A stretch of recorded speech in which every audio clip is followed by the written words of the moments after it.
Class 9th के important question कर रहे थे, तो उसके 2 क्वेश्चन हो गए थे। थर्ड क्वेश्चन है, ये सर्कल का क्वेश्चन है जिसमें हमें इसकी वैल्यू 40 डिग्री दे रखी है ओ ए बी की, और हमने इसमें ए सी बी की वैल्यू निकालनी है। ए सी बी मतलब ये वाले एंगल की वैल्यू निकालनी है। तो सबसे पहले इसमें हमको दे रखा है इस एंगल की वैल्यू 40 है। It means angle O A B की वैल्यू 40 गिवन है हमें, ये वाली वैल्यू। तो देखो ओ ए और ओ बी दोनों क्या है, रेडियस। तो जब भी हर सर्कल की रेडियस क्या होती है, इक्वल होती है, तो रेडियाई आर इक्वल।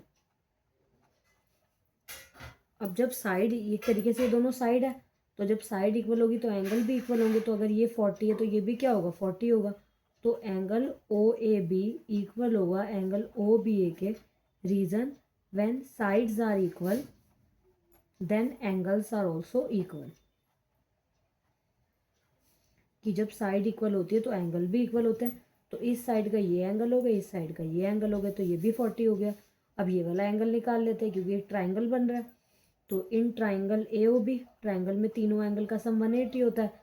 तो this angle plus this angle plus this angle, तीनों का सम कितना होगा, 180। तो लिख लेते हैं एंगल ए ओ बी मतलब ये सेंटर वाला angle, plus angle O A B मतलब ये वाला एंगल, और प्लस इधर वाला एंगल ओ बी है, इक्वल्स टू 180। रीजन क्या लिखेंगे, एंगल सम प्रॉपर्टी, मतलब ट्राइंगल के तीनों एंगल का सम 180 होता है। अब ए ओ बी का ए ओ बी लिखेंगे, और ओ ए बी की वैल्यू कितनी थी, 40, और ओ बी ए की वैल्यू भी कितनी थी, 40, इक्वल्स टू 180। अब ए ओ बी प्लस 40 कितना हो जाएगा, 80, इक्वल्स टू 180। 80 प्लस से इधर आके माइनस हो जाएगा, तो A O B equals to 180 minus 80। तो ए ओ बी की वैल्यू कितनी आ गई, 100। मतलब ये जो सेंटर वाला एंगल है ये 100 आ गया, लेकिन हमें ये वाला एंगल निकालना है। तो एक थ्योरम है कि सेंटर पे जो एंगल बनता है वो डबल होता है रिमेनिंग पार्ट के। मतलब अगर मान लो ये 30 है तो ये कितना हो जाएगा, 60। अगर मान लो ये 40 है तो ये कितना हो जाएगा, 80। मतलब ये वाला एंगल इसके क्या होता है, डबल होता है। अब हमें लेकिन ये वाला एंगल गिवन है, तो ये एंगल इसके क्या हो जाएगा, हाफ हो जाएगा। Clear.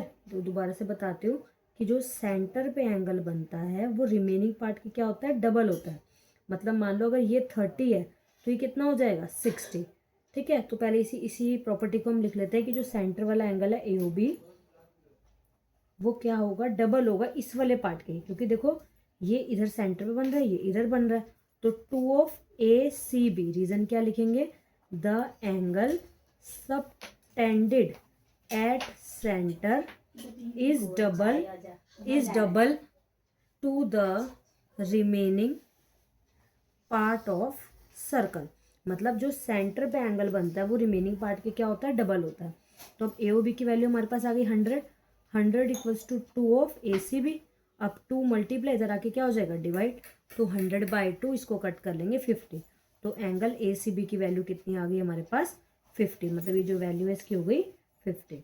Next question number 4, the point whose abscissa is 4 centimetre point lie on X axis. अब अगर इसके अकॉर्डिंग देखें तो ये एक्स एक्सिस होती है और ये वाई एक्सिस होती है। नेक्स्ट क्वेश्चन नंबर 4 कर रहे हैं।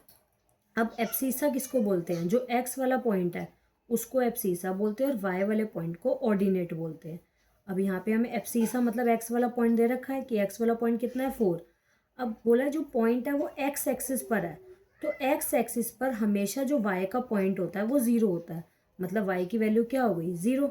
तो हमारा पॉइंट क्या हो जाएगा, X comma Y, it means 4,0। Abscissa point था क्योंकि, ठीक है। और अगर यही वाई एक्सिस बोला होता तो एक्स की वैल्यू 0 हो जाती। Next question number 5, point 0 - 7 lies on.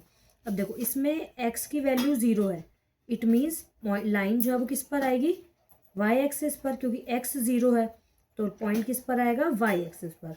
तो इसमें पूछा है कि जो पॉइंट 0 - 5 7 है ये कहाँ पर लाई करेगा, 4th क्वाड्रेंट में, वाई एक्सिस पर, एक्स एक्सिस पर, या 2nd क्वाड्रेंट में।